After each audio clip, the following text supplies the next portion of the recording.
Que son nom soit loué. Jina lake lisifiwe. Que chacun salue son voisin. Kila mtu asalimie jirani wake. Est-ce qu'on peut pousser des cris de joie?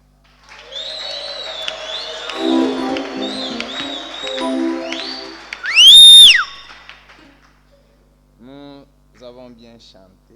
Tunaimba mzuri. C'est comme ça que des rachetés chantent. Jo vile wakombolewa wanaimbaka.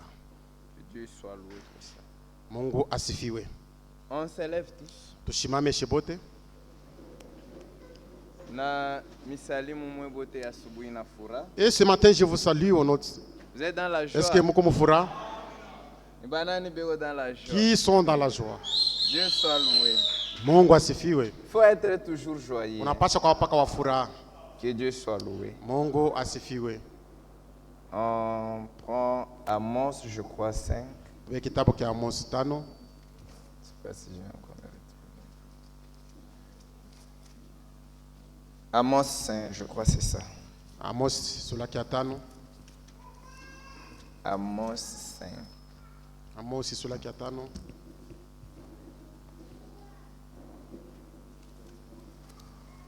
Amos chapitre 5. Amos sura ya 5.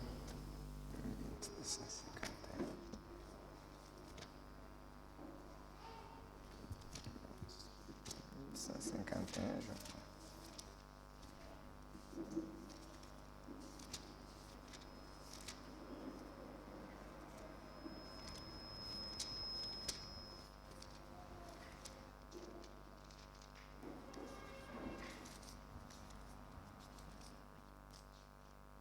Voilà. Amos 5, Amos 5. verset 13. Mstari wa 13. Nous pouvons tous nous lever. Shimame shebote. Verset 13. Mstari wa 13. Nous lisons la parole du Seigneur. Tasoma neno la Bwana. Voilà pourquoi, Tazama kwa nini? en des temps comme ceci, Kuya kama hivi. les sages s'étaient. Wenye hekima wanakaa kimya. Car ces temps sont mauvais. Jo hii wakati iko mubaya. Dans d'autres traductions, Mkutafsiri kwingine dit c'est pourquoi l'homme prudent ni kwa maana mwanaume mwerevu se tiendra dans le silence en ces temps. mwi wakati anapaswa kukala C'est kimya. temps-là car le temps est mauvais. Jo manyakati na kwa mubaya. D'autres traductions, Mkutafsiri tena c'est kwingine. pourquoi en ces temps-ci, Jo maana mwi wakati kama les hii sages gardera le silence. asema wenye hekima watekala Car c'est kimya. un temps mauvais. Jo nyakati kumubaya. Prions tous le Seigneur. Tupate kuomba sheboti. Et ce sermon, Hii kishina ya mafundisho mliita dans les moments pareils, mwi nyakati kama hii les sages se taisent. wenye hekima wanekala kimya. Notre bien-aimé frère Sam Kitoko, Mpendo wetu Sami Kitoko lui nous a parlé, les sages comprendront. alihubiri aka anasema wenye hekima wataelewa. Mais pour nous, ce matin, Hasa kwetu asubuhi za leo nous allons essayer de développer sur ça. tutapima kusema yulu ya hii. Jésus revient bientôt. Yesu anakuya bado kidogo.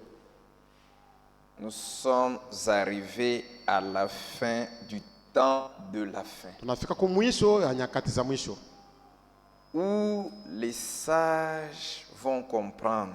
ule benye hekima bataelewa. Il y a beaucoup de choses qui se sont dites, Kuko bintu bya mingi bilisemewa, beaucoup de choses qui se sont passées. bintu bya mingi bilipitekana.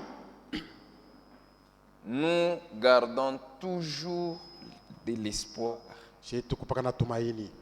Voilà pourquoi, en des temps comme ceci, Simatazamu nyakati kama hii les sages s'étaient, wenye hekima wanekalaka kimya, car les temps sont mauvais. kwa maana nyakati ziko mbaya.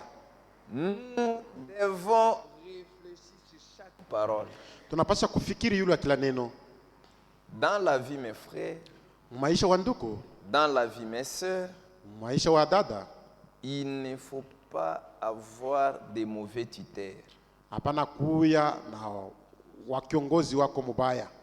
Si vous avez des mauvais tuteurs, Kama kuna mwongozaji mubaya, vous allez regretter toute votre vie. wewe utazunika maisha yako yote.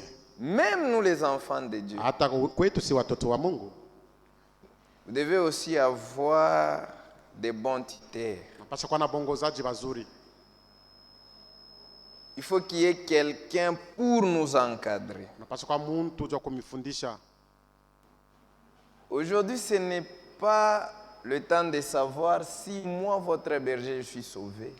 Leo haina wakati ya kujua kama mimi mchungaji wenu nimeshakokolewa, Ou le temps de savoir si les anciens sont sauvés. wala kujua kama wazee wameshaokolewa, Ou le temps de savoir si les diacres sont sauvés. wala kujua kama washemashi wameshaokolewa. Non, mes frères. Hapana, wa ndugu yangu, C'est le temps de savoir si toi-même tu es ni sauvé. wakati wa kujua, kutambua kama wewe mwenyewe binafsi C'est umeshaokolewa. le temps à laquelle nous sommes. Njoo mwi wakati tuko.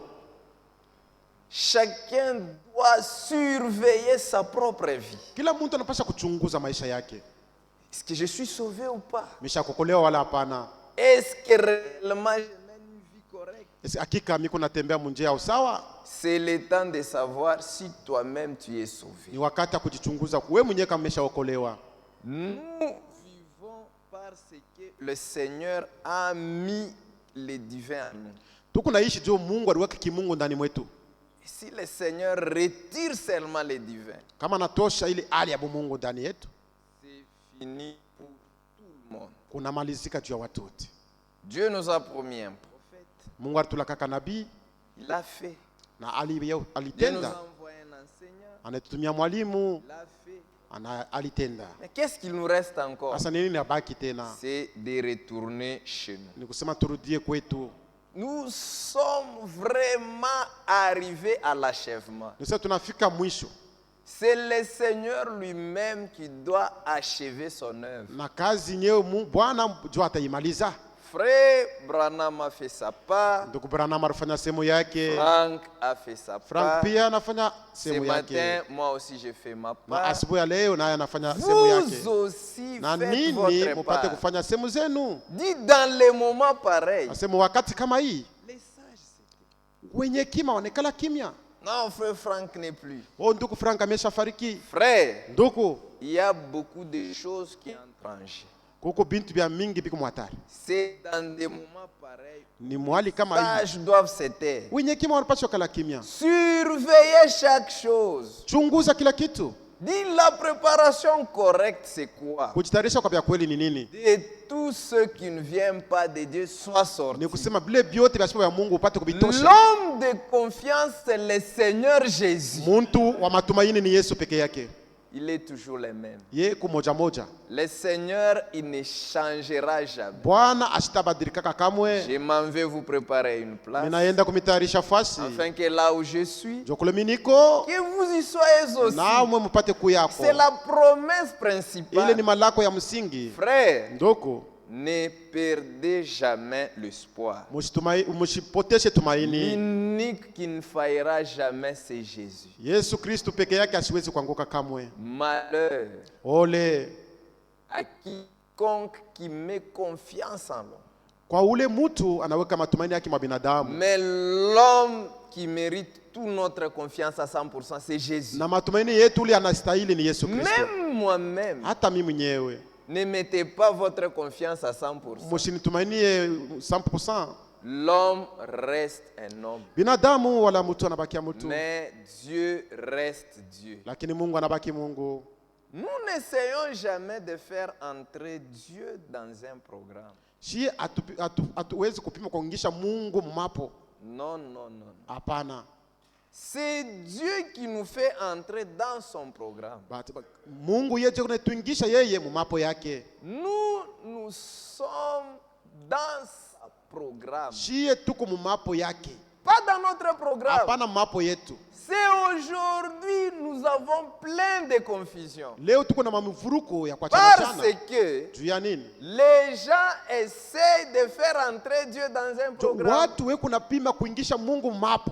Oh, Jésus est déjà Oh, Yesu ameshakuja. Franck ne peut pas mourir. Frank hasiwezi kufa. Nous sommes déjà dans les milléniums. Tushakuwa mkutano wa miaka Pourquoi elfu. tout ça? Na bile byote juu ya Parce nini? que vous essayez Jo mukunda pima de faire entrer Dieu dans un programme. kuingisha Mungu mapo yenu. Mais si vous laissez Dieu Lakini mkimwacha vous Mungu, faire entrer dans son programme, ya anemingisha mu program là yake, vous ne taperez jamais à côté. na pala muweze kushindwa.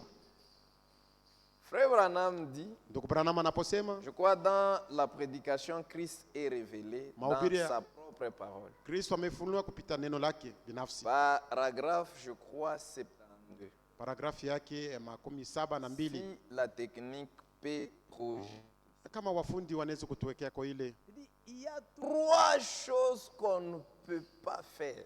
Kuko bintu tatu ila tuwezi kufanya. Et les ministres, Na watumishi wa il y a neno. trois choses Kuko vitu tatu qu'on ne peut jamais faire. ila tuwezi kufanya. Un, Cha kwanza, c'est interpréter la parole. kutafsiri neno. Est-ce que vous comprenez? Eti mnaelewa? Quand vous interprétez mal la parole, Wakati unatafsiri mubaya neno, vous détruisez tout. unapomona vyote, Interprétez seulement. kutafsiri tu.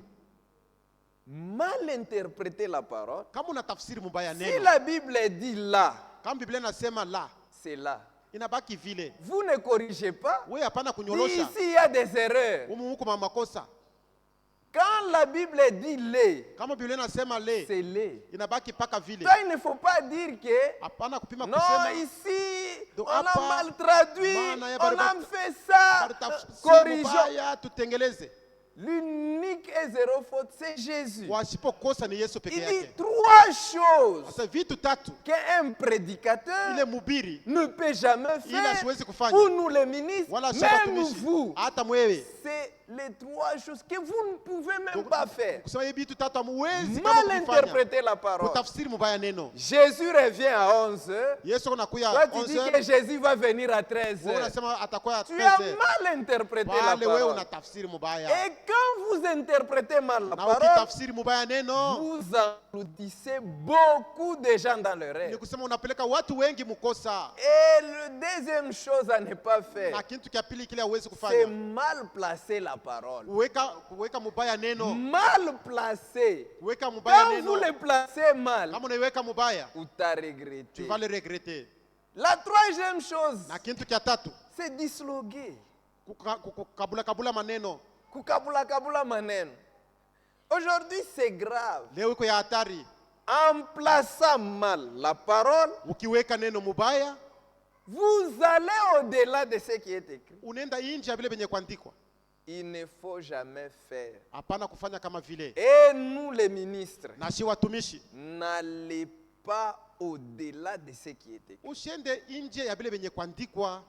À la mort de frère Franck, Wakati ndugu Frank il anakufa, y a beaucoup de choses qui se disent. huku vitu vya mingi vinasemewa. Frère, Ndugu, l'instruction reste l'instruction. mafundisho nabaki mafundisho. Quand vous interprétez mal l'instruction, Kama unatafsiri mubaya vous mafundisho, allez taper à côté. pale utenda pembeni. Nous sommes des chrétiens bibliques. Shetu kuba Kristu ba mubiblia.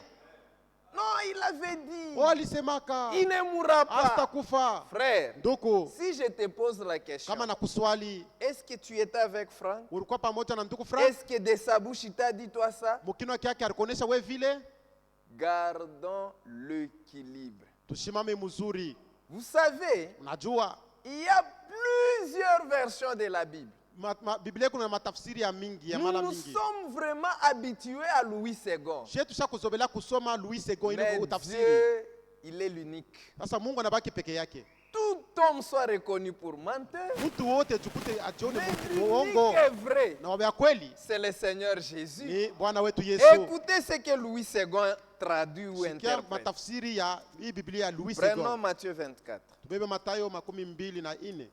Matthieu 24, 45 à 46. Mathayo à 47. 24. Moi, je crois tel que c'est écrit. Mimi naamini paka vile banaandika.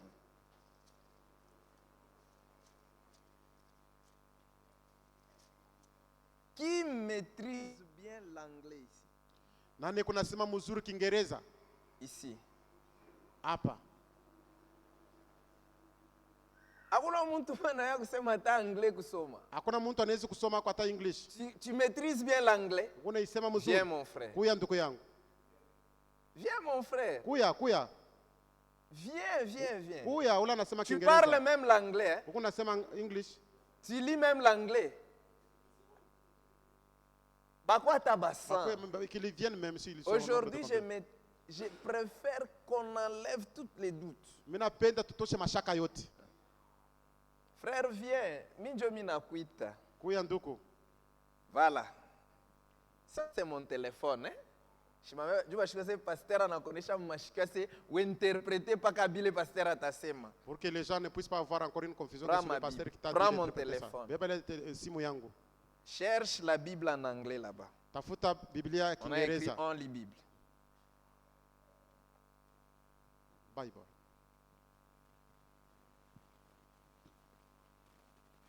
Non, c'est pas ça. On lit Bible. Na mimi na anglais leo. Non. C'est pas on lit. Na mimi je anglais. Ça là. Au lien, Joville. Voilà, vous prenez votre Bible. Mbebe Biblia zenu.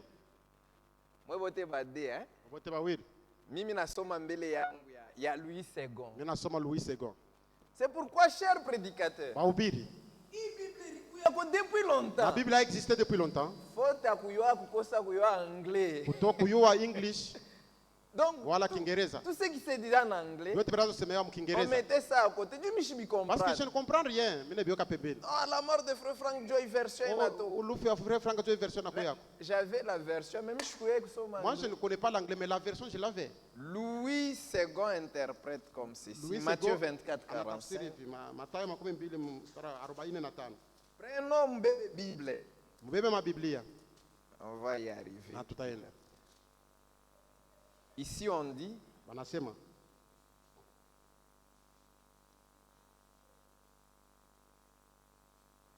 vous y êtes, vous n'appliquez pas mon napata. Mshapata. Frère, toi tu interprètes en français. Hein? Mon anglais il est à Géouz. Papa, il faut interpréter bien. Hein? Pas qu'à vile banasema mon anglais. Mon anglais mubantu. Bon, moi je lis d'abord ici. Dit, quel est donc le serviteur fidèle et prudent basi ni nani ule mtumishi mwerevu que son maître a établi sur ces gens ule mwalimu alimweka yule watu wake pour leur donner la nourriture au temps convenable. kwa kuwapatia chakula wakati ya mafaa. Heureux ces serviteurs Heri ule mtumishi que son maître à son arrivée ule mwalimu wakati atapokuja trouvera faisant ainsi. anamkuta kunafanya kama hivi. Je vous le dis en vérité, Na naambieni kweli kweli, il établira sur tous ses biens. atamweka anze kuangalia vitu vyake vyote. C'est Louis II. Hii ni matafsiri ya Louis II. Ici, on a mal interprété ou traduit. Kama hapa barikeuza mbaya. Et ça induit beaucoup de gens en erreur. Na inapeleka watu wengi makosa. Maintenant, vous pouvez, frère, lire en anglais. Naweza soma mkiingereza. 45, 46, 47. A faithful, sensible servant is one to whom the master can give the responsibility of managing his other household servant and feeding them. If the master return and find that the servant has done good job, there will be a reward. 47. I tell you the truth, the master will put that servant in charge with all he owns. 48. But what if the servant... Recommence, frère. Recommence 45. Et faithful. A faithful, sensible servant is one to whom... Termine d'abord 45, tu respires. Okay. A faithful, sensible servant is one to whom the master can give the responsibility of managing his other household servants and feeding them. Interprète maintenant. Le serviteur fidèle est censé être celui à qui le maître peut confier la responsabilité de diriger ses autres serviteurs et de les nourrir. Ça c'est 45. Hein? Les serviteurs fidèles. Nini, unakuwa mwanglais. Twende mswahili. Les serviteurs fidèles. Mtumishi mwaminifu. Bandugu mnatafuta botole. Shimwache kule. Le serviteur fidèle. Mtumishi mwaminifu Est censé. anapaswa Et celui à qui le maître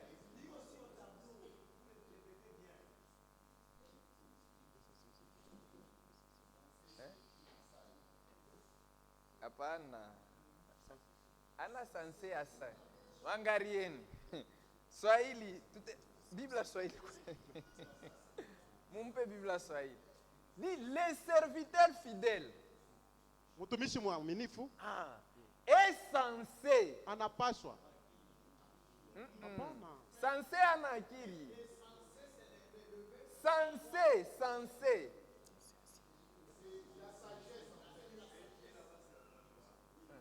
kwenda tusaidie amuna. Est-ce que vous comprenez? Est-ce que vous comprenez? Quand vous placez mal la parole et vous détruisez tout, vrai ou faux? On a déjà interprété. C'est ce qui détruit. Quand vous interprétez mal, vous placez mal. C'est ça mon rôle. Je dois équilibrer tout.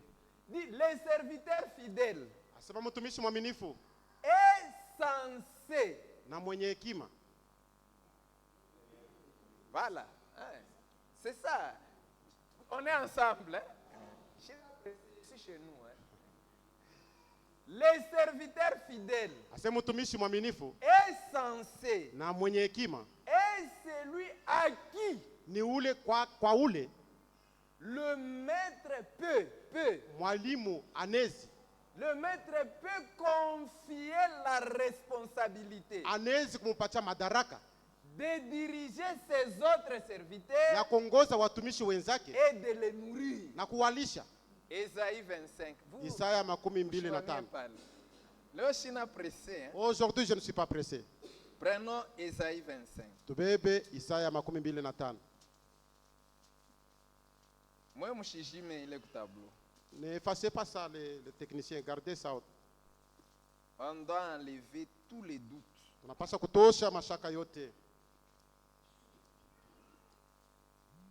Kama unachuka mnekala bichi biku pale.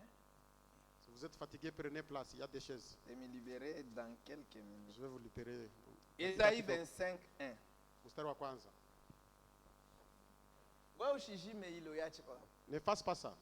Ô Éternel, Oh wa milele, tu es mon Dieu. uko Mungu wangu. Je t'exalterai. Nitakushukuru, Je célébrerai ton nom. nitashangilia jina lako. Car tu as fait des choses merveilleuses. Kwani ulipofanya vitu vya damani. Des desseins conçus à l'avance Mambo yako ulitangulia kuweka. se sont fidèlement accomplis. Yo inatimizika na waaminifu wote. Amen, Église. Amina. Ô Éternel, Oh wa milele, tu es mon Dieu. wewe ni Mungu wangu. Je t'exalterai. Nitakutukuza wala Je kushukuru. célébrerai ton nom. Tashukuru jina lako. Car tu as fait des choses merveilleuses. Kwani wewe umefanya vitu vya De damani. desseins conçus à l'avance Ile mapo yako uliwe kutangulia kuweka se sont fidèlement accomplis. ilitimizika na waaminifu wote. Qui croit comme ça? Nani anaamini vile? Qui croit comme ça? Nani anaamini vile? Tes desseins conçus à l'avance Ile mapo ulitangulia kuweka se sont fidèlement accomplis. yo inatimizika kwa waaminifu wote. Il nous a promis un prophète. Alitulokaka nabii. Vrai ou faux? Kweli wala bongo? Vrai ou faux? Kweli wala bongo? Ça s'est accompli, oui ou non? Ilifika wala haikufika? Oui?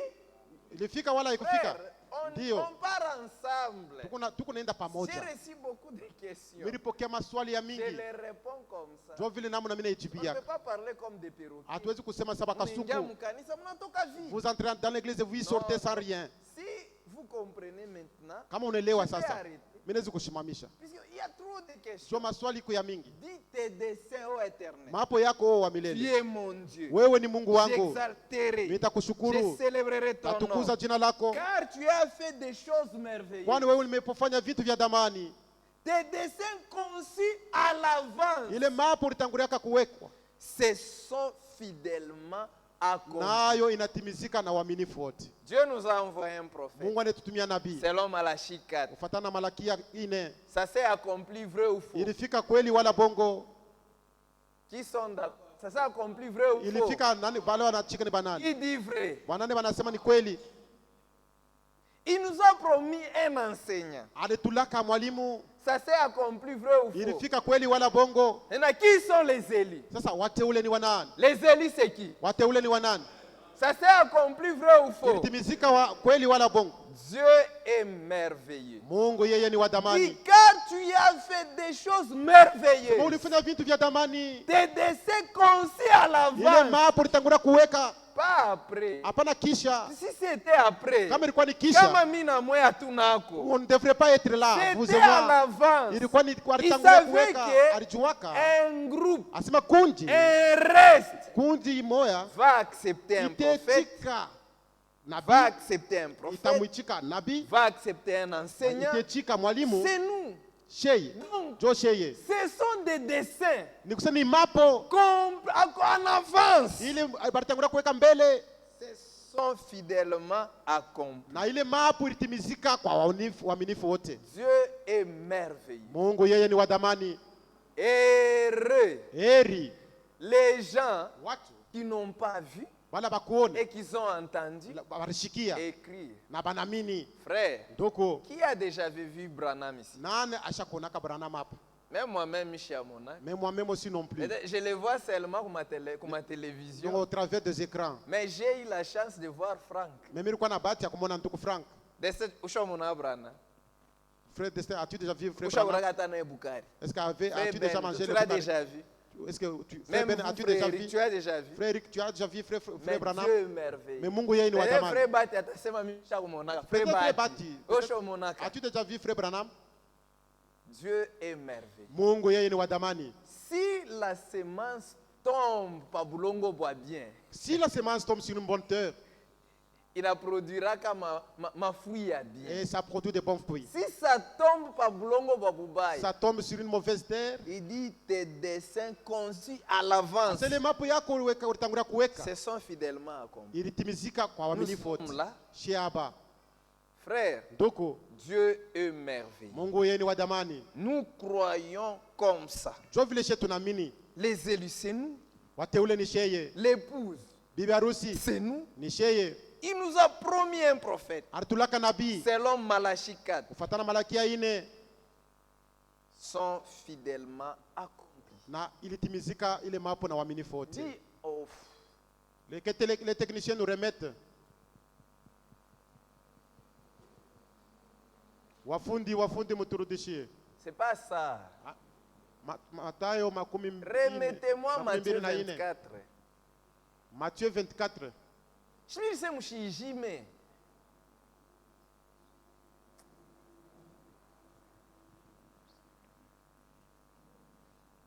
On continue, mes frères. Tuendelee wanduku. Maintenant, verset 46. Mstari wa 46. If the master return and find that the servant has done a good job, there will be a reward. Si le maître revient et trouve que le serviteur a fait du bon travail, il y aura une récompense. Ah, écoutez maintenant Louis II. Ouvre ton Louis II là-bas. Fungula sasa kitabu ile utafsiri ya Louis II. Louis II. Louis II. Même vous, mes frères, ouvrez. Hata mwe banduku mufungule ile kitabu. Vous Biblia ya aussi, on peut vous poser des questions. wanaweza kumiuliza. On peut vous poser. Wanaweza kumiuliza. Prenez Matthieu 24, regardez. Angalia Matthieu 24:45 nasema je? Que vous soyez à mesure de vous défendre. Ujue namna gani ya kuweza kusema kuweka pia neno. 45 de mon Louis II ici. 45 version Louis II. Il dit, Nasema hivi. il dit, 25, 24, 45. Il dit, Sema hivi. heureux ses serviteurs. 46. 46. Heureux ses serviteurs. Heri ule mtumishi. Que son maître à son arrivée Wakati mwalimu wake trouvera faisant ainsi. atamkute kuna tenda kama hivi. Vous comprenez? Eti mnaelewa? Qui a compris? Na naelewa. Heureux ses serviteurs. Heri ule mtumishi. Que son maître à son arrivée Wakati mwalimu wake atarudi trouvera faisant. atamkute kuna fanya kuna tenda kama hivi. Est-ce que vous comprenez l'église? Eti mnaelewa kanisa? C'est là où beaucoup de gens se sont égarés. Jo pale watu wengi wanapotea. En disant que Mkusema frère Franck asema ndugu Frank ne mourra pas. yeye asitakufa. Pourquoi? Juu ya nini? Le verset 46 Hii dit, mstari wa heureux ses 46 serviteurs asema heri ule que son mtumishi maître à son arrivée wakati mwalimu wake atarudi trouvera faisant ainsi. amkute kunafanya C'est pas le vile. Yesu atakuya Wakati Jésus-Christ atamkuta viendra, Franck eko donc mujima il trouvera Franck eko en mpaka vie na en ubiri. train de prêcher. C'est là où les gens bakirira pa hii écriture. Les gens se sont arrêtés sur cette Mais écriture. ne vous arrêtez pas ku Bible na traduction moya. Ne prenez pas seulement une seule traduction. Foncez. Wewe muendelee. Nous croyons Je tunaamini aux Écritures. kwa maandiko. Et quand on a lu comme ça, Kama tulisoma kama hivi, qu'est-ce on pourrait dire? tulipaswa kusema nini? C'est comme ça beaucoup de gens se sont égarés. Jo vile watu wengi wanapotea sana, frère Frank ne mourra pas. Oh frère Frank ne mourra pas. Mais d'autres traductions ils disent, Matafsiri ingine. frère, Donc si le maître kama mwalimu revient anarudi et trouve que le serviteur a fait du bon travail, anakuta sasa ule mtumishi alifanya kazi jema, il aura une récompense. ule mtumishi ule ataripiwa. Qui dit amen à ça? Amen. Est-ce que vous comprenez? Eti mnaelewa? Je reprends. Menanzulula mo. Je reprends avec mon Louis II. Niko C'est na- la Bible. Ni Biblia Louis II. Ici, ce n'est pas bien traduit. Hapa kutafsiri mzuri mwi Louis II. Ce sont des catholiques, hein? Hapa ni wa katolo, Les théologiens. les théologiens. C'est-à-dire les théologiens Wa kujifunza kimungu. interprètent bile banaminibo. Bana tafsiri bile Mais c'est dans que la croyez. version Mengue, Sasa mutafsiri je crois que c'est traduit comme ça. mutafsiri amege bana tafsiri kama hivi. Ici, il dit, heureux ses serviteurs Louis II que son anasema maître à son arrivée trouvera faisant ainsi. heri ule mtumishi wakati Mais mwalimu wake only atapata mkuta Bible, anafanya hivi. frère, munirudishie, shemionesha mutoshi. Technicien remete. Si le maître, Kama mwalimu frère, mwikale mushichoke, hein? Prenez Parce que, place. kama mtabebana hapa bade, mwikala pale, ushende tu na. Mes frères, venez. Frère Eric, frère Destin, venez. Frère Eric, frère Destin. Je ne suis pas pressé, il faut qu'on enlève tous les doutes. Leo sina haraka, mimi napenda tutoshe mashaka yote. Sipende kona ta muntu na mancho Je abushingishe, ne veux pas voir quelqu'un somnolesi. mshimame pale. Soyez devant. Si le maître revient. Kama mwalimu anarudia, Sœur Milete kifakio. donnez-moi le balai. Badada Milete bifakio bide. Deux balais. Mchacheko na kikolopo moya na mbumba. Une torchon Mwenye kemo mai. et mettez de l'eau. Nilete. Apportez-les-moi. Frère Eric weshimamia hapa. Frère Eric soit de ce côté. Frère Destin shimamia hapa. Frère Destin aussi de l'autre côté. Dada mchacheko. Dépêchez-vous, sœur. Il aura une récompense. Atapata maripo. Les serviteurs fidèles. Mtumishi mwaminifu. C'est pourquoi aujourd'hui, mes frères, Ndio maana leo wanduku, nous devons comparer nos vies tunapasha kuangalia maisha yetu quotidiennement à la parole. kuipeleka kuneno la Mungu. Maintenant, aujourd'hui, les gens, ils se sont mal habitués. Watu wanazogelea mubaya. Quand un évangéliste prêche, Wakati mhubiri anahubiri, il cogne les péchés. anasema yule Les dhambi, gens sautent. watu wanaluka. Alléluia. Alléluia. Amen. Alléluia. Amen. Alléluia. C'est bien. Ni mzuri, Mais l'enseignement, lakini mafundisho c'est vraiment capital. iko ya mafaa.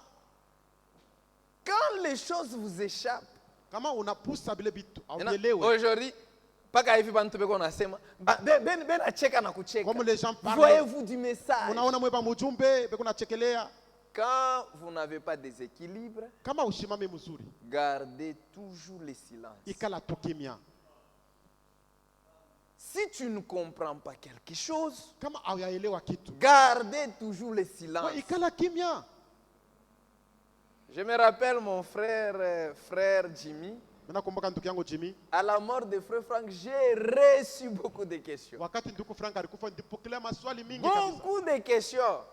Mais des mingi. associations de témoins. Il dit, Bazebe ko bashuda. Un jour, je vais parler. Siku moja nitasemaka. Dans des moments pareils, Mambo wakati kama les sages hii. s'étaient. Benye kima banekalaka. Parce que nous avons perdu un homme. So tulipotesha mtu. Peut-être Yesu ameonyesha sasa hakuna mtu alikuwa na susi saa yangu. Je peux vous le dire que personne n'était attristé comme moi. Je me suis enfermé plusieurs fois dans mon salon. Donc mena bakia mu salon yangu mena rifungia mo. Mais Dieu reste Dieu. Lakini Mungu anabaki Mungu. C'est Dieu qui console. Mungu Dieu kuna fariji. Nous ne sommes pas des frankistes. She tuna bapendelevu ba Nous Frank. ne sommes pas des branamistes. Wala bapendelevu ba Branham. Nous sommes de chrétiens She ni wa véritables. Kristo wa kweli. Mais Lakini Dieu est fidèle. Mungu yeye ni mwaminifu. Il achèvera son œuvre lui-même. Yeye peke yake atamaliza kazi yake. Dieu est merveilleux. Mungu yeye ni wa damani. Merveilleux. Yeye ni wa damani. Très merveilleux. Wa damani sana. Oui, mon frère. Ndio ndugu yangu. Tout esprit Roho yote qui amène à glorifier un homme, inapeleka watu watukuze mtu mwenzabo. ça ne vient pas de Dieu. Haitoke kwa Mungu. Tout esprit. Roho yote. Aujourd'hui, les gens Leo watu font des choses horribles. biko nafanya bintu bibaya. Mais ici, chez nous, Lakini huku kwetu on ne glorifie pas un homme. hatutapake binadamu. Ici, Hapa nous glorifions Jésus. tukunatapa ni Yesu. C'est pourquoi Ndio maana tout esprit roho yote qui mène iko napeleka à watu glorifier un wapate homme, kutapa binadamu. ça ne vient pas de Dieu. Ile roho haitoki kwa Puisqu'un Mungu. homme, Jo mutu il ne guérit pas. atunzake. Un homme, Mutu il ne sauve pas. aoko wake Un homme na mutu ne délivre pas. akomboa Mais wake l'unique mmoja qui ule délivre, nakomboa c'est le Seigneur ni Jésus. Bwana wetu Yesu C'est Kristo. pourquoi ici à Jo maana Kanyaka, hapa pakanyaka nous glorifions tunatapaka l'homme de Galilée. ule mutu binadamu Pas l'homme kalelei. de Kentucky. Hapana wa Kentucky, Pas l'homme hapana. de Krefeld. Hapana wa Krefeld, Mais hapana. nous ici, Mais lakini hapa nous petu glorifions tukunatapa le Seigneur des Bwana Seigneurs. wetu Yesu Kristo, Bwana wa mabwana. Oui, bien-aimé. Ndiyo Il mpendwa. est toujours le même. Ye ni moja moja tu, asibadilike. Il ne change pas. Abadilike. C'est pourquoi Ndio maana nous allons crier haut et fort. tutalalamika kwa nguvu Nous ne kabisa. sommes pas des francs. Shi hatuna bantu wa On ne Frank. peut pas glorifier Franck. Hatuwezi kumtapa On ne peut Frank. pas glorifier Branham. Hata Branham On hatuwezi ne peut kumtapa. même pas me glorifier. Hata mimi mwenyewe hakuna kunitapa. Ici. Hapa C'est lui qui prime. ule anapasha kutawala C'est Jésus. ni Yesu Kristo. C'est Jésus. Ni Yesu peke On ne yake. peut pas glorifier un homme. Hatuwezi kutapa binadamu. Tout esprit. Roho yote Il y a des gens, huku watu même vous ici. hata mwe hapa. Mais quand on parle de Jésus, Kama tunasema kuhusu Yesu, Sote. muluke. mais quand on parle de Branham, Kama tunasema kuhusu Branham, reste mubaki penye kuikala. mais c'est le Mais contraire. sasa inakuwa kinyuma. Non, frère Cédric, tu n'as pas cité l'homme. Oh non, donc Cedric autaye mtu. Quel est l'homme que je ne peux pas citer? Ni mtu kani ule? Moi, l'homme que je peux citer, Ule mtu binapasha kutapa. c'est le Seigneur Jésus. Ni Bwana Yesu Kristo. Ici, Hapa glorifions Jésus. tumutukuze Yesu. Il est vivant. Eko ai. Il est présent. Eko hapa. Il est ici. Eko hapa. C'est Jésus qu'on doit Ni glorifier. Yesu tunapasha kutukuza. Branham, on ne peut pas le glorifier. Branham hatuwezi kumtukuza. Franck, on ne peut pas le Hata Frank glorifier. hatuwezi kumtukuza. Akanyaka, Isi akanyaka. élevons Jésus. Tunapasha kunyanyua Yesu. Élevons Jésus. Tunapasha kumunyanyua Yesu. C'est grave. Iko ya kushangaisha. Même dans vos cantiques. Hata mumimbo yenu. Oh, Cédric, conduis-moi. Là, vous avez des démons. Ile ni mademona. Ne me citez pas dans vos cantiques. Mutanitai mumimbo ya Mungu je. Citez Jésus. Mumutaye Yesu mumimbo C'est yenu. Jésus qui prime. Ni Yesu tu anapasha Le kutawala. sauveur de l'humanité. Unaliokoa ulimwengu. C'est le Seigneur Ni Jésus. Bwana wetu Yesu Kristo. Nous allons l'élever. Tutapasha kunyanyua. Élever Jésus. Kumunyanyua Yesu. Élever Jésus. Kumunyanyua Yesu. Parce que Juu il a donné sa vie. alitoa uzima wake. Moi, je n'ai pas donné la vie. Mimi siwezi kuleta uzima yangu. Donné sa Mais vie. Yesu anatoa uzima wake. C'est le temps de savoir si vous-même vous êtes sauvé. Ni wakati ya kujua wewe mwenyewe ujichunguze kama Frère Ben. ushakokolewa. tout esprit roho yote qui mène à glorifier un homme, ile inapeleka watu watukuze ça mtu ne mwenzao. vient pas de Dieu. Ile roho ya vile haitoke Ça kwa doit Mungu. sortir de l'église. Inapaswa kutoka mkanisa. On se dit Branham, Banataya Branham. unaona mtu anakuwa na kushere. Tu vois quelqu'un qui vient à la Tu chair. banataya Parce qu'on a Branham. cité Branham. Mais je crois kushere. Mais viens à la Quand chair. on élève Jésus. Kama banapandisha Yesu. Branham a dit. Branham a dit. Branham alisema. Vous les gens là, Luka Et Branham. les gens ils sautent là-bas. Onction du malin. Ile si mafuta ya mjanja. La vraie onction, Mafuta c'est ya kweli. quand on élève Jésus. Wakati banamtapa Yesu. Je compare ma vie Mimi naangalia maisha yangu. quotidiennement à la parole. Neno la Mungu. Et dit Seigneur, Ninasema Bwana, je mets ça à côté. mimi naweka Je mets vitembeni. ça à Hivi côté. vyote nevitosha. Frères et sœurs, Bantuku na badada. nous sommes des 100% de Jésus. Ni kusema shie tuko na Pas Yesu des mutele 100%. yote. Non. Hapana mutele ya batu. Ok. Moi que ma Bible nous parle. Placez vos Bibles. Pour diriger maintenant mon sujet. Afin que nous revenions dans notre sujet. Je ne suis pas pressé. Shina haraka. Il est 11 heures. Pale nitachoka minachi. Tuko 11h. Quand je serai fatigué, je vais arrêter. Si minachoka hata hapa minashimamisha. Même si je Munashikia vais bia fatiguer. mingi, non? N'est-ce pas, vous avez déjà beaucoup écouté? Est-ce qu'il faut prêcher beaucoup? Est-ce qu'il faut kuhubiri sana? Qui a compris? Na ananielewa. Et si on vous pose des questions, Kama wanakuuliza, vous allez défendre? wewe unaweza kuwa amezidi ya kusema Ah, mzuri c'est neno. Où Bible yoi? La Bible est là. Frère beba kikolo. Frère, prenez le torchon. Frère Eric beba kifaki. Prenez sur le balai. Frère Eric. Frère nilete bulongo. Amenez-moi un peu de la poussière. Beba bulongo nilete. Apporte-moi ça. Zola tout. Wetanga kikolo po mai. Trempez votre torchon dans l'eau. Tanga kyote kamuna. Voilà. Fais comme les mamans font. Vas-y. Merci. Achapa kapale. Bulongo pourquoi vient? Apporte la poussière. Mets-moi là-bas. Weka pale mwanga frère. Verse ça là-bas. Frère Eric fakiaka lo kumvumbishila Essaie un mu. peu de balayer. We kolopa pale. Et torchonner un tout petit peu là-bas. Kolopa. Essaie un peu de torchonner. Observez, mwangalie très Mwanze bien. kufata mzuri. Voilà. Ok. Mes frères, arrêtez-vous là-bas. Usimamishe. Murudie maintenant pas fâché. Prenez vos places. Si le maître, Kama mwalimu, frère Jimmy vient. Weka jifagio yako pale. mettez votre balai là-bas. Le maître vient.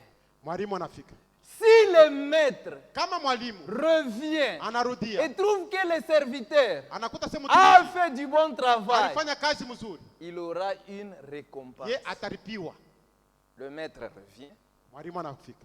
il regarde là-bas. Anaangalia pale. C'est du bon boulot. Est-ce que ni kazi mzuri ile? Est-ce qu'il n'y a pas ta Est-ce récompense? qu'il sera récompensé? Non. Hapana. Il regarde là-bas. Anaangalia kule C'est du ngambo. bon boulot. Est-ce que ni kazi mzuri anafanya? Oui, unatengesha kichwa bakolope bien.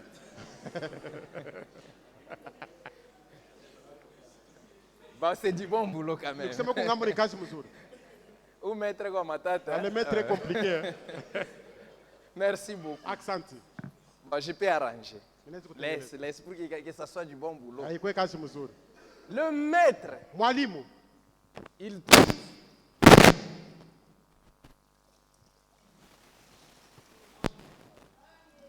Rudi hapana. Non, utanisaidie. tu ne vas pas m'aider. Si le maître Kama mwalimu revient, anarudia, il trouve que anakuta kusema le serviteur a fait du bon boulot. mtumishi alifanya kazi njema. Il aura. Je vais encore le faire. C'est comme ça on torchonne.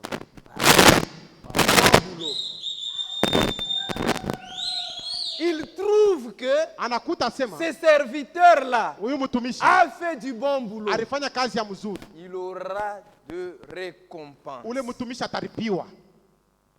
Franck a fait du bon boulot. Ndugu Frank alifanya kazi mzuri. Et je vous dis, il aura ses récompenses. Na miambia yeye ataripiwa. Le Dieu Tout-Puissant est sage. Mungu wa uwezo yote ni mwenye hekima. Très sage.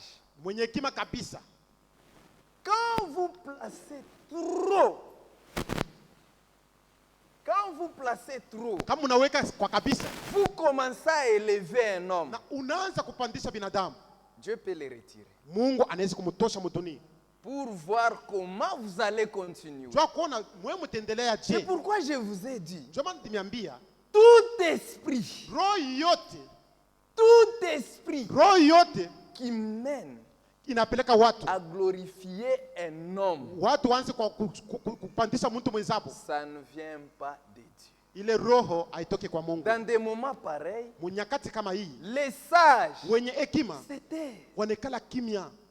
Et je vous dis, Franck, il aura de bons récompenses. Na nyambieni ndugu Frank ataripiwa Il mzuri, nous a donné la nourriture. anatupatia chakula, Nous avons accepté la nourriture. tunaitika ile chakula Et nous distribuons la même na nourriture. sisi tunaendelea kukabula ile chakula Et moya quand le moya. maître viendra, Asa wakati mwalimu il atakuya a vu Anaona. que ses serviteurs Asema utumishi a fait du bon boulot. alifanya kazi mzuri, Dieu d'abord va les récompenser. Mungu mbele atamuripa yeye ule Il doit les mtumishi, récompenser. atamuripa ule mtumishi.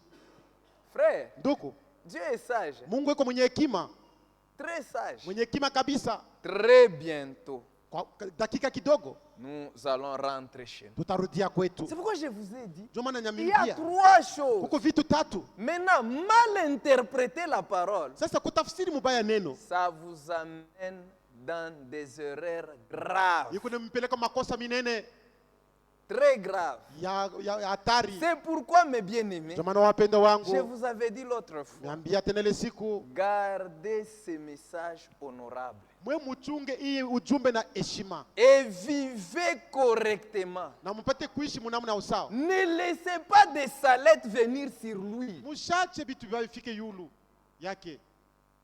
Que Dieu soit loué. Mungu asifiwe. Nous devons garder ces messages honorablement. Tunapaswa kuchunga hii ujumbe na heshima. Nous sommes à une heure trop tardive. Antuka saa imeshaenda kabisa. Vivons-les dans la pureté. Tupate kuishi muusafi yote. C'est-à-dire dans d'autres termes, Mukusema kwingine, ma vie, maisha yangu, ta vie à toi, maisha yako, même nos comportements. hata namna yetu ya kujitwala. Aujourd'hui, Leo ces messages ici, hii ujumbe hii, ces messages que nous vous prêchons hii ujumbe tukuna mihubiri aujourd'hui, leo ça semble être vaincu. inaonekana saa haina tena nguvu. Aujourd'hui, Leo je vous lis d'abord ça. nimesoma hiyo mbele.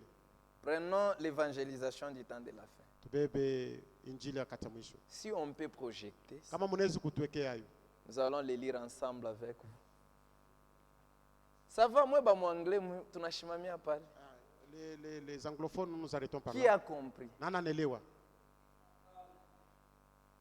Maintenant, mutasema tena se frère Franck Arsemaka hasta kufaka. Est-ce que vous allez encore dire que frère Franck avait dit que il ne va pas mourir? Même si quelqu'un vous pose, Hata kama leo mtu il est anakuuliza. ma traduction et nous, Avec des votre vraies traduction. traductions.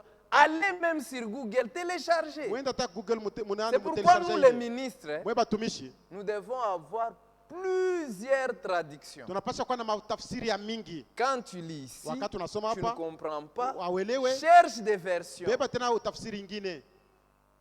C'est prêt? Wapi? Ce n'est pas prêt. L'évangélisation du temps de la fin. Injili wakati ya mwisho. Frère, viens.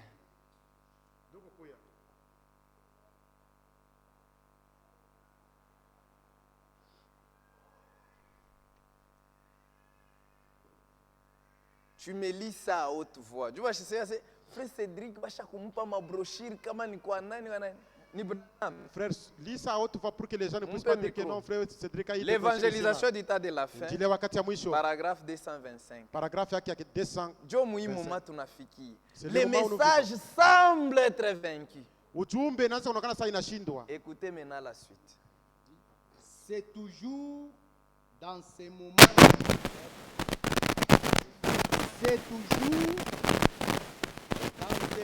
les plus faibles, Ni muyakati ya udhaifu. c'est toujours Ni paka dans ces moments les plus faibles, mwi wakati ya udhaifu quand il semble que le vrai message inaonekana kwamba hii ujumbe ya kweli est pratiquement vaincu, yo inawinwa. Inaonekana saa inashindwa. quand il semble que le vrai message Ama inaonekana sema ujumbe ya kweli est pratiquement vaincu, inaonekana saa bana inashindwa. c'est alors que Dieu Ni mwili wakati sasa Mungu entre en scène. ye anaingia mkazi. Il laisse le message Anacha ujumbe Et le messager allait au bout de la route. na mjumbe anaenda mwisho ya balabala. Voyez-vous? Eti mnaona? Alors, Na pale il entre en scène anaingia mukazi et il vogue sur les vagues houleuses. anatembea yulu ya mawimbi. Amen. Amen. Yulu ya mawimbi ya kutingizika. Amen. Unirudishe baba. Mui wakati tunafiki. Dans le moment où nous sommes arrivés, Message tulipokea. le message que nous avions reçu Inonekanika saba na iwina. semble être vaincu. Na Mungu yeye mwenyewe anaingia mkazi. Moi je vous ai dit, Ndio maana ndimiambia dans les moments pareils, wakati kama hii ça sort. Hein? Les techniciens. wafundi Ça sort. C'est toujours dans ces moments le plus faible. asema ni nyakati kama hii ya udhaifu. Mwakati saa hii ya udhaifu. Si toujours dans ces moments, moment faible, Bana critiquer message. on a critiqué le Bana message. critiquer. On a critiqué le message. Audio ingine bananitumia. On m'a envoyé l'audio. Tutemionea sasa. Nous allons maintenant voir. Frank wenu anakufa. Votre Franck est mort. Tutamionea. On va voir. Ne vous attachez pas à l'homme Frank. Mweye mshambatane na mutu Frank. Attachez-vous au ministère. Lakini mwe mwambatane na utumishi. La parole de Dieu Neno la Mungu n'échouera jamais. haitashindwa kamwe. La parole de Dieu Neno la Mungu n'échouera jamais. haitashindwa kamwe. La parole de Dieu Neno la Mungu vaincra Satan. yo itashinda shetani. Même pas le pote shetani eko. Partout les diables se trouvent. Mais cette parole, Lakini neno itamuvaincre. ça va vaincre Satan. Maintenant, c'est toujours dans ces moments le plus faible. Wakati yote ya hii wakati ya udhaifu, Mui wakati tunafiki. dans le moment où nous sommes C'est arrivés, le moment le plus faible. jo wakati ya udhaifu, Tout le monde se soit abattu. watu bote mechoka. Maintenant, ça sera comment? Bitakuyaje? Ça sera comment? Bitakuyaje? Le commencement et la fin, c'est le Seigneur Jésus lui. Mwanzo na mwisho ni Yesu Kristo. C'est toujours dans ces moments le plus Niseme faible. ni wakati paka mwii wakati ya Car udhaifu. il semble que le vrai message Kama ujumbe ya kweli est pratiquement vaincu. inaonekana sasa inashindwa. Le vrai message, Ujumbe wa kweli, le message que nous avons hii reçu, ujumbe tulipokea est pratiquement vaincu. inaonekana sasa inashindwa. C'est alors Njo pale sasa que Dieu entre en scène. Mungu ye mwenyewe sasa anaingia mkazi. Dieu lui-même entre en Mungu scène. ye mwenyewe anaingia mkazi. Dieu est sage. Mungu iko mwenye hekima. Quand il a dit à cet homme, Wakati alisema kwa ule mtu, transmets, weye weke tena, transmets ubawekeye 4 ine à 7 services de guérison. wala 7 ya mahubiri ya matu Service de guérison. service de guérison. Transmets Weye uipeleke 4 ine à 7. wala 7 Bien aimé, ndoko c'est important. iku ya mafaa. Destin, tu me lis ça. Ndugu Destin unisomee hiyo. Prédication de Krefeld, je crois, le 24 septembre. Mahubiri ya Krefeld le 24 Soit septembre. page 3. Page 3. Est-ce qu'on y va? Eti tuko pamoja? Qui a compris? Nana Papa, nelewa. qui a compris? Merci beaucoup. Accent. Je crois que nous lisons ça. Ne venez plus me poser comment la chose est. Notez, prenez note. Mwandike C'est là où le problème a commencé. ndio pale mambo yalianzia. La prédication du 24 septembre 2023, Mahubiri le 24 septembre 2023. à la page Sauti. 1. Page ya kwanza. Et mardi, Na mkazi mbili j'avais tout consacré au Seigneur militoa vyote kwa Bwana et je venais de me lever. na militokea kulamuka. Et alors retentit la parole puissante. Pale neno la uwezo kashikirika.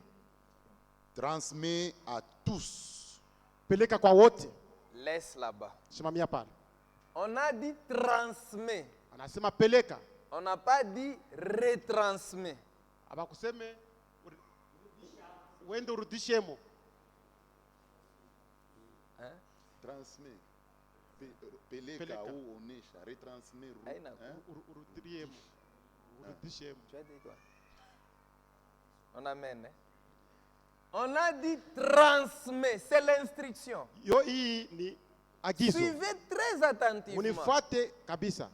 On lui a dit de transmettre. Barimuonesha apeleke. Il y a les gens qui déforment. Kubantu beko na On lui a dit de retransmettre. Anasema sema usemulule. Le message que Dieu lui a donné, Ile ujumbe Mungu alimpatia. c'est transmet. Asema upeleke. Si vous comprenez. Eti munelewa. C'est comme ça on a écrit là-bas. Jopala banaandika vile mule. Transmet. Peleka. C'est la parole. Hein. Hii ni neno. Quand vous interprétez Kama una tafsiri mubaya, les choses seront vraiment détruites. Transmet à tous. Peleka kwa wote. Moi je n'ai pas une bonne écriture, une bonne main. Transmet à tous. Upeleke. Voilà. 4 Ine. à 7. Ufikishe hii ine wala 7. Frère. Alors retentit la parole puissante. Pale neno la uwezo kasikirika. Alors retentit la parole puissante. Soyons ensemble. Alors retentit la parole. Pale kasikirika neno la uwezo. C'est bien interprété. Alors retentit la parole puissante. Pale neno la uwezo kasikirika. Pale neno la uwezo ikasikilika. La parole puissante retentit. Transmet à tous. Peleka kwa wote. Alors retentit la parole puissante. Pale neno la uwezo kasikilika. Le Dieu tout puissant. Mungu wa uwezo ni Yesu Kristo. Il est toujours le même. Yeye kumoja moja. Quand lui prononce, wakati anasema, on y va frère. Tuendelee ndugu. Transmet à tous 4 à 7 services de guérison de frère Branham. Peleka kwa wote ine kufika paka 7 ile kazi ya matunzo ya ndugu Branham. Et à cet instant, na mwile wakati la parole puissante était transmet à tous 4 à 7 services de guérison de frère Branham. Ile neno ya uwezo lisema peleka ine wala 7 ya ile mafundisho wala kazi ya matunzo ya ndugu Branham. Et à cet instant, je suis que je n'avais plus rien à dire. Na mwili wakati mimi angalia sema sina tena cha kusema.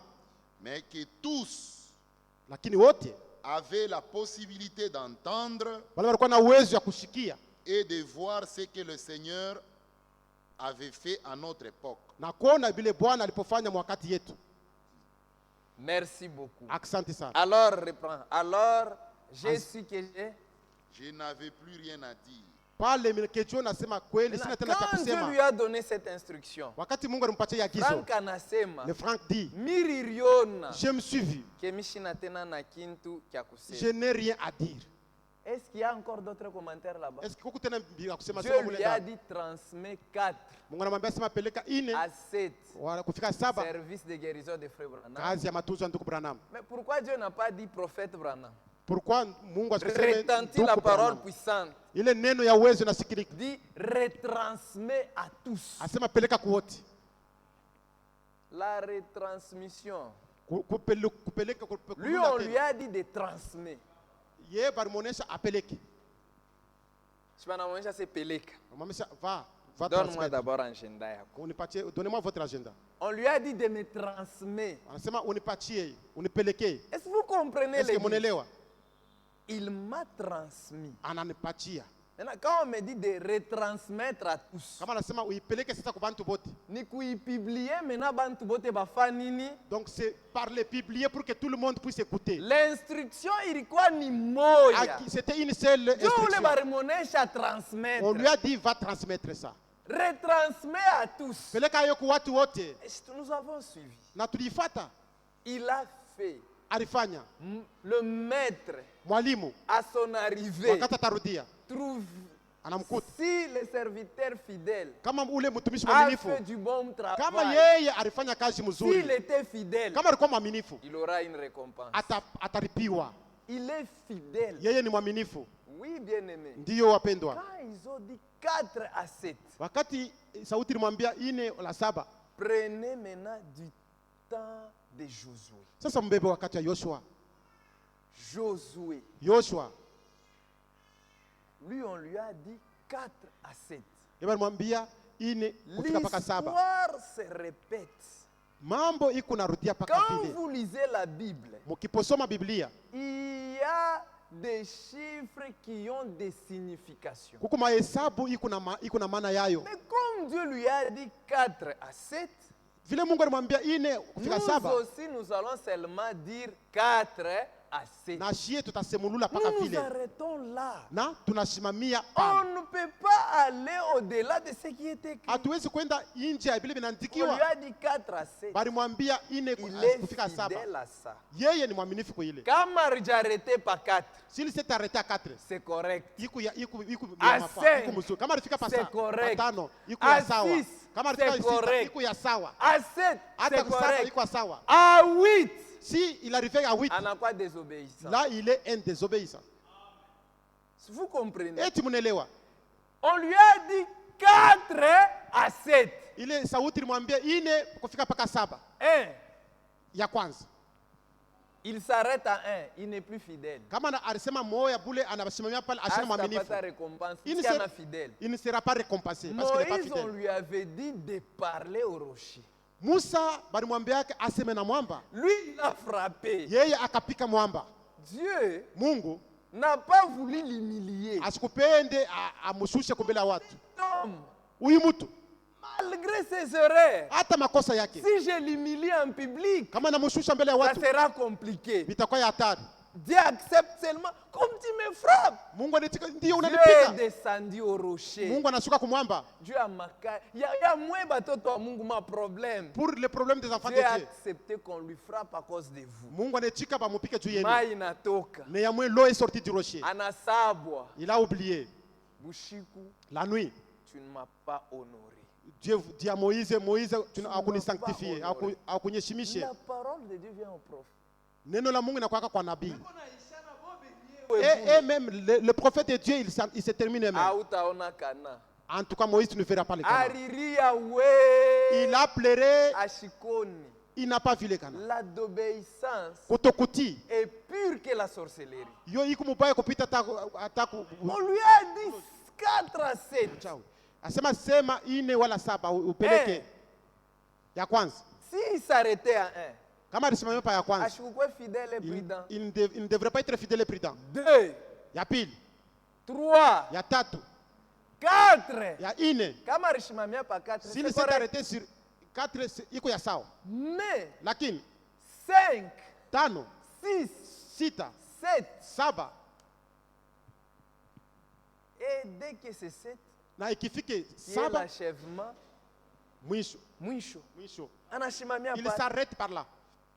Anashimamia Il pale. s'arrête par là. Ashikuendeleshe 8. Il n'a pas continué 8. Il s'est arrêté là-bas. Yeye anasimamia pa 7. Du temps de Josué, Mwakata Yoshua, Dieu lui a donné l'instruction. Mungu alimpatia agizo. Dit que Jéricho, Asema Yeriko, kama barienda bobe nyewu, s'ils sont partis eux-mêmes, abakuta kuvaincre Jéricho. ils ne devraient pas vaincre Il Jéricho. fallait que Mungu abasaidie. Il a fallu l'aide de Dieu. Mais Dieu est sage. Mungu ni mwenye hekima. Dieu est sage. Mungu ni mwenye hekima. Il envoie d'abord 2 hommes Anatuma mbele watu wawili. pour inspecter. Twa kwenda kupeleleza. Pale izonsikia babade banengia. Wakati walipata habari asema les deux sont entrés. Frère, la grâce Neema, est grâce. iku neema. Rahab la prostituée. Ule Rahabu ule Anafutika bale mtumba. made. Elle cacha le dé. Frère, Nduku. quand Josué Wakati Yoshua, banakuwa kumuletea mena l'instruction ya mukini. on lui a amené donc ce qu'ils ont vu dans le pays. Na tute ibebaka. Il dit, On ne prendra pas ce Hii pays. Jericho hatutaibebaka. C'est difficile de prendre ce Jéricho. Puisque c'est bien sécurisé, Parce que basha kuikinga, c'est bien construit. basha kuijenga mzuri. Nguvu yetu shie La force que nous avons, avec hatutaweza. notre force, c'était impossible de prendre Il cette fallait ville-là. l'instruction Il divine. a fallu ile agizwa kutoka Dieu mbinguni. est venu. Mungu anashuka. J'étais imkini minemi pai. Il dit à Josué, je vous donne cette ville. Voilà l'instruction. Tazama sasa agizo. Voilà l'instruction. Tazama agizo. Mutajunguluka hii ville pendant 7 jours. Vous allez tourner pendant 7 jours. L'instruction. Agizo. Maintenant, moule instruction. Dans cette instruction, On a quoi maintenant ma détail? il y a imena des détails. Comme on a dit à notre bien-aimé. Comme on a salué à notre mpenda Retransmet wetu. 4 à 7. Apeleke ine kufika Mais mpaka du saba. temps de Josué aussi, Wakati ya on Yoshua, lui a dit 7 jours. balimwambia na yeye masiku Maintenant, saba. voilà Sasa l'instruction. tazama agizo. Mutajunguluka 6 jours. Tourner 6 jours, Il est mukini. cette ville-là. Mais le 7e jour, Lakini siku ya saba, mutafanya tour 7 fois. vous allez encore tourner 7 fois. Est-ce que vous comprenez? Eti munelewa. On lui a donné l'instruction. Banampatia agizo. On lui a donné l'instruction. Banamupatia agizo. Vous allez tourner Muta- 7 jours. Mutazunguluka ile muji Voilà siku l'instruction. saba. Ile jo agizo. 6 jours mutaijunguluka. Mais vous allez tourner 6 Prends jours. 7 sacrificateurs. Beba wako wani saba. Toujours 7. Mpaka ile hesabu 7 saba.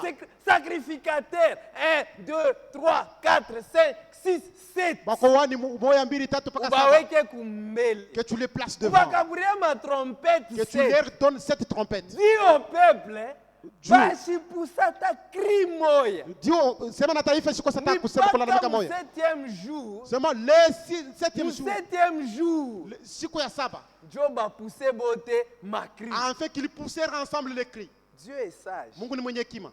Destin, tu me lis encore ça. Ndugu Destin unisomee hiyo. 1er octobre. Dis voilà la directive. Angalia namna kuchongoza. Dieu n'est pas umbafu jua kulete l'instruction. Dieu n'est pas censé pour donner cette instruction. Qui a compris? Nani anelewa? Est-ce qu'on avance? Est-ce que tunaweza kuendelea? Ne venez plus encore me poser ma Mshikwe question. tena kuniswali. Dis 7 jours. Masiku saba. Mulum 7 jours. Dans ces 7 jours-là, Mutajunguluka 6 jours. vous allez tourner 6 jours. Après la première tour, Kisha kuzunguka kwa kwanza, la muraille n'a pas tombé. ile mkuta ulikuta Deuxième haikuanguke. tour, Siku ya muraille pili n'a pas tombé. haikuanguka. Troisième, quatrième, 6e jour. Siku ya sita Naman aussi, na mani naye pia jette-toi 7 fois. asema ujitumbukize mara 7. Dieu est terrible. Mungu eko wa kushangaisha. Chiffre 7, c'est l'achèvement. Hesabu 7 ni kufikisha mwisho, wala ni mwisho. Nous sommes arrivés à la fin. Tumeshafika mwisho Et Dieu lui-même va achever. na Mungu yeye mwenyewe atamaliza. Nous attendons tous l'achèvement. Shebote tuko na chunga mwisho. Lakini tunachunga. C'est ce que nous attendons. Si vous comprenez. Eti munelewa. Oui, frère. Krefeld du 1er octobre 2023. L'achèvement. Le 1er octobre 2023. Dernière page, Ile karakasi ya mwisho page 12. ya 12. Chers frères et sœurs, Wandugu na wadada wapendwa, maintenant nous avons tous entendu, shebote tunasikia nous avons tous entendu Je ce bo- que Dieu a fait lors des services de guérison de 1955 en Allemagne. shebote tulishikia kile Mungu alipofanya kwa ile kazi ya matunzo 1950 combien 55. 55 kwa Allemagne, Et nous allons encore entendre d'autres services de guérison. na tutashikia tena makazi ingine ya matunzo. Et c'est vraiment ma préoccupation. Ile joy inanisumbua Et je l'ai dit, na naisema la directive namna kuchongoza. La directive. La directive. Directive ile barimupa. Bongozaji.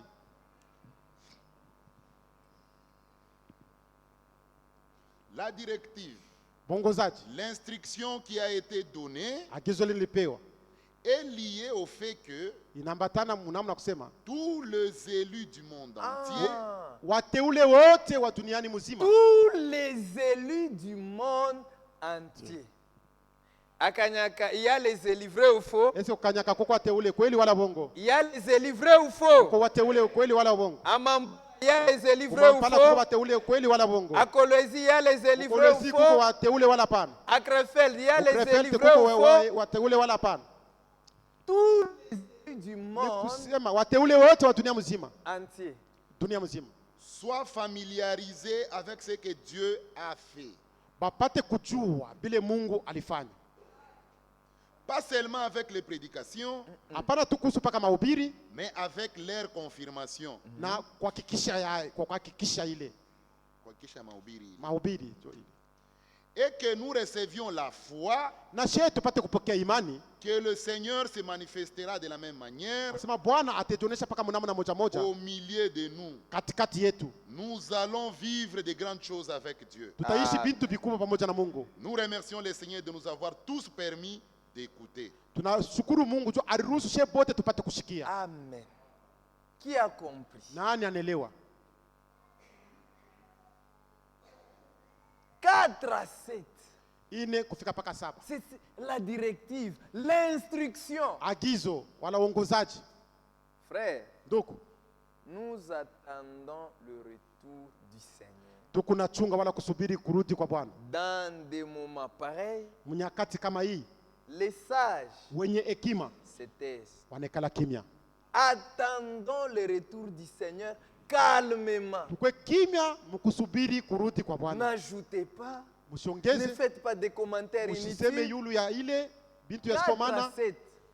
Si Josué avait désobéi, Kama Yoshua ashikutii, kama Jéricho haikuanguki. Jericho ne devrait pas être dans le main de Josué. Très bientôt, mes frères, Dakika kidogo wa ndugu yangu, nous allons rentrer chez nous. tutarudia kwetu. Seuls les sages Paka wenye hekima tu comprendront. jo watelewa.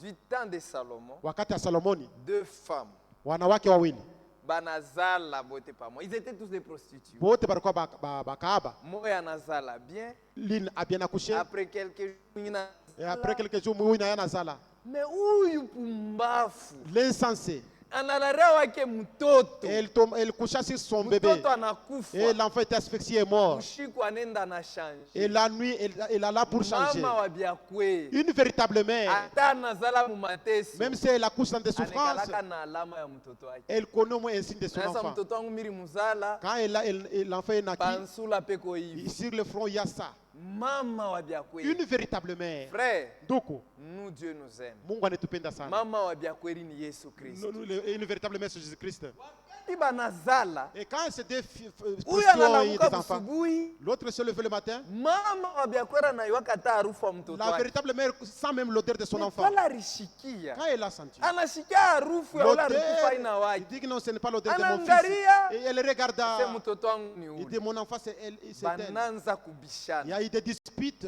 Bananza Il y kubishana. a eu des disputes. Banenda kwa roho. Ils sont allés voir le Bale roi. barifika kwa Et roho. quand elle arrivait là-bas, Mwenye akima celui qui était sage, ashisemake bya mingi. il ne parle pas beaucoup. Ni mambo kani? Qu'est-ce qui ne va pas la Mie question posée? tulizala na huyu mwanamke. Nous avions accouché ensemble. Wake wamekufa. Son enfant est mort. Anakuwa na mshanje wangu. Elle a changé. Elle a Roi pris mon anakuwa fils. embrouillé. Le roi a été un peu confus. Très embrouillé. Anavuru quoi? Mite bikata je. Comment pourrais-je trancher cette Huyu chose? anasema byake. La femme Huyu parle, l'autre anasema parle et byake. l'autre aussi parle. Roho anangarasa hii mambo inakuwa ngumu. Et le roi regarda que ça devient un peu dur. Qu'est-ce que je dois Que faire? dois-je faire? Mistaweza hii mambo. Ça devient un peu compliqué. Munilete épée. Apportez-moi l'épée. Banamuleta épée. Il apportèrent l'épée. Tena, batu wote wanangara hii épée roho atafanya nayo. Et les gens se demandèrent qu'est-ce que le roi fera avec cette épée. Muita tunafikia. Dans le temps où nous sommes, Ni tamena ya sélection. c'est le temps de sélection. Jo muita tunafikia. C'est le moment où nous vivons. Épée. Mupanga, Munilete épée. apportez-moi l'épée, Aujourd'hui, dit le roi. l'épée Léo Mupanga, aina kukrefeld. l'épée ne se trouve pas à Krefeld. L'épée aina kukrefeld. L'épée ne se trouve pas là-bas. Frank. Frank, Njo alikuwa na épée. c'est lui qui avait l'épée. Branham alipeleka épée kwa Frank. Et Branham avait donné l'épée à Maintenant, Frank. Frank maintenant shakufa. Frank ne plus. Barenda kumshika na épée. Est-ce qu'on l'a enterré avec l'épée? Épée haina kukrefeli. L'épée ne se trouve pas à Krefeld. Épée ishakuwa mumikono mena ya mweba ubiri. Et l'épée se Tu trouve vois, maintenant c'est dans épée les mains des balimupa yo mpaka serviteurs. frère Cédric. Non. Épée iko mumikono yako. L'épée se trouve épée dans tes mumikono. mains, et dans les mains de l'autre. L'épée c'est quoi? Na mupanga basi ni C'est nini? la parole. Ni neno la Mungu. La parole, mes chers amis, Neno la Mungu wenzangu. c'est entre nos mains. Iko mikononi yetu. On doit proclamer rien que la parole. Na tunapasha kutangaza mpaka Rien neno que- tu. Oh non, sasa balimushika nayo sasa. On siku l'a enterré naisha. avec- C'est fini.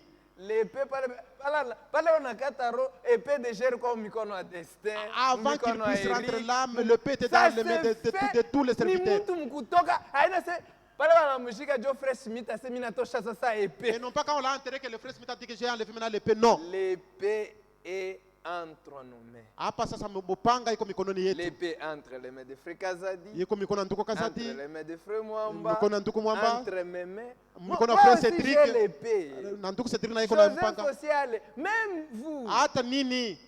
Maintenant, quand vous avez l'épée, Sasa kama mko na mupanga. haina njua kukata kuwiriria. Ce n'est pas pour tuer. N'allez pas au-delà de ce qui était écrit. Lakini mshende nje ya maandiko. Gardons toujours la limite de la parole. Tusimame mumipaka ya neno. Là où tu ne comprends pas, Pale awelewe. omba Mungu, Mungu Prie atakusaidia. Dieu et Dieu te viendra en aide. Apportez-moi l'épée. Mfalme akasema mlete mpanga. On lui a donné la sagesse de la parole. Bakamupatia hekima ya neno. Comment retrancher ça? Namna kani mitaisha hii Dis mambo? uniletee ule mtoto. Apportez-moi l'enfant qui est en vie. Coupez-le en deux. Mumukate pa vipande viwili. La partie. Mumukate. Mumukabure kwa huyu. Donnez une partie à cette femme. Partie ingine. Et l'autre partie, Mumukabure kwa huyu. donnez à l'autre femme. Mwangalie mama mubaya. Regardez la mauvaise main. Njoo hapa beo nitucheka leo. C'est ceux qui sont en train de se moquer de nous. Est-ce que vous comprenez? Eh, timunelewa. Mama mubaya. Une mauvaise femme, une Mumukate. mauvaise mère. Et elle accepta qu'on puisse Mumukate couper le comme ça, chipote bébé. tumupende. Afin que nous puissions le perdre. Quoi qu'il arrive, Hata kama mambo inafika. la parole du Seigneur Neno la Bwana vaincra Satan. yo itamushinda shetani. Quoi qu'il arrive, Hata kama mambo inafika je. la parole du Seigneur vaincra Satan. Neno la Mungu la Bwana litamshinda shetani. L'épée, c'est la parole puissante du Seigneur. Na mupanga ni neno la uwezo ya Bwana. L'épée, iko mikono yako wewe kati. L'épée dans mes mains. Oh, sasa mimi ndio mimi nakuwa na épée. Comme moi j'ai l'épée.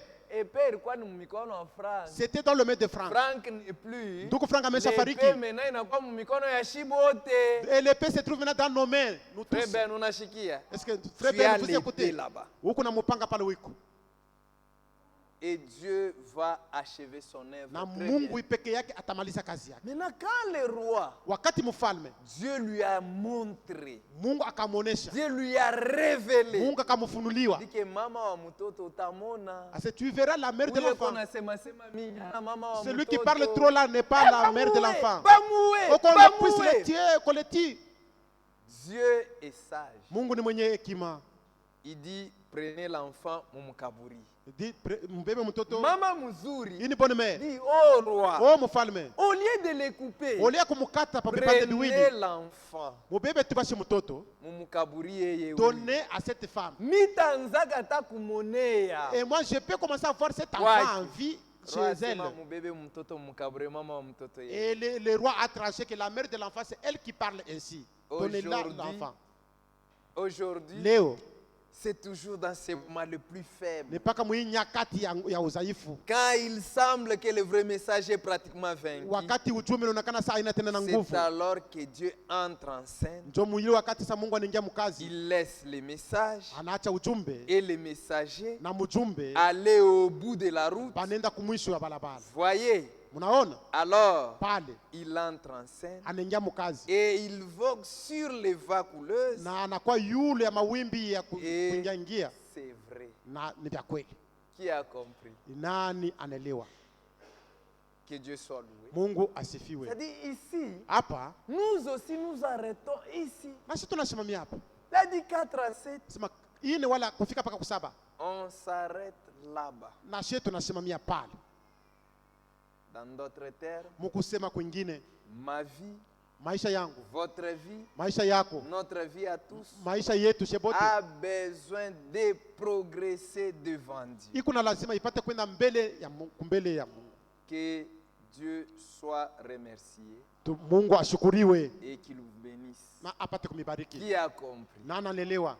Merci beaucoup. Asante sana. Les sages, Wenye hekima dans les moments pareils, munyakati kama hii ils se taisent. banekala kimya. Est-ce que vous comprenez? Eti munelewa. Terminons avec cette écriture. Tumalize na iandiko. Je crois c'est Actes. Matendo ya Mitume. Actes chapitre, je crois 17. Matendo ya Mitume 17.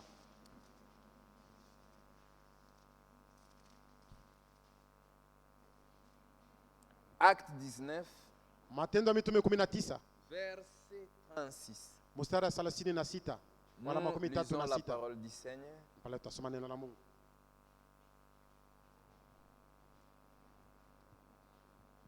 Cela étant incontestable.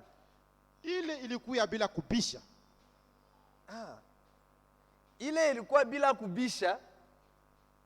C'est ça, hein? C'est ça. Vous devez vous calmer Munapasha kutulizana et ne rien faire avec précipitation. na musipate kufanya kitu kwa haraka. Qui a compris? Nani anelewa? Est-ce que vous comprenez? Eti munelewa? Je reprends. Na nzululamu. Cela étant incontestable, Ile ilikuwa bila kubisha. vous devez vous calmer Munapasha kutulizana et ne rien faire avec précipitation. na musifanye kitu kwa haraka. Que Dieu soit loué. Mungu asifiwe. Cette écriture, Hii andiko ikwe écriture ya maisha yenu. que ce soit une écriture pour vos vies, Ikwe écriture ya shibote. que ce soit une écriture pour tous. Cela étant Ile incontestable. ilikuwa bila kubisha. Bila kubisha, kwanza tu kubishana bishana. Vous devez vous calmer Wewe mpasha kutulizana et ne rien faire avec na précipitation. musifanye kitu kwa haraka. Qui déclaration ou qui Tu ne comprendre, comprends pas une déclaration ou qui chutula. et toi tu shootes là. Tu shootes ça. Utatubu. Tu vas te repentir. Si tu as l'épée, Uko na mais mupanga. tu as mal utilisé ton épée. Lakini ulitumia mubaya ile mupanga. Utilisons bien nos épées. Ile mupanga yetu tuko nayo Quand tuitumie vous mzuri. l'utilisez bien, Kama unaitumia mzuri, haitakata bantu. en tout cas ça ne va pas couper les gens. Si vous l'utilisez mal, Na ukitumia mubaya ça va couper. Tu itakuwa. me lis dernière citation de ta vie Tasema citation moya ya mwisho. et nous allons tous nous lever pour prier. Na shebote tashimama jua kuomba. Mina choqué hapa. Et je vais arrêter, c'est pas je suis déjà fatigué. Je vous ai toujours dit quand même mina choka mina shimama. Quand moi je me fatigue, j'arrête. Si je continue, Quand mimi naendelea, mitasema bintu haina bio. je vais parler des choses qui ne sont pas correctes. Prédication, ta vie est-elle digne de l'évangile? Mahubiri eske maisha yako inastahili injili? Prêché à Krefeld par Frère Franck Inahubiria kufete na ndugu Frank le 2 janvier 82, 2 janvier 1982. retransmise le 17 décembre 2023. Baliweka tena Page 3. page 3. Et là, il est très nécessaire Na pale iko ya mafaa que nous soyons conduits par l'Esprit de Dieu tupate kuongozwa na roho ya Mungu. et que nous n'agissions pas simplement pour réfléchir ensuite, Hatuwezi kutenda na kisha kufikiri kisha.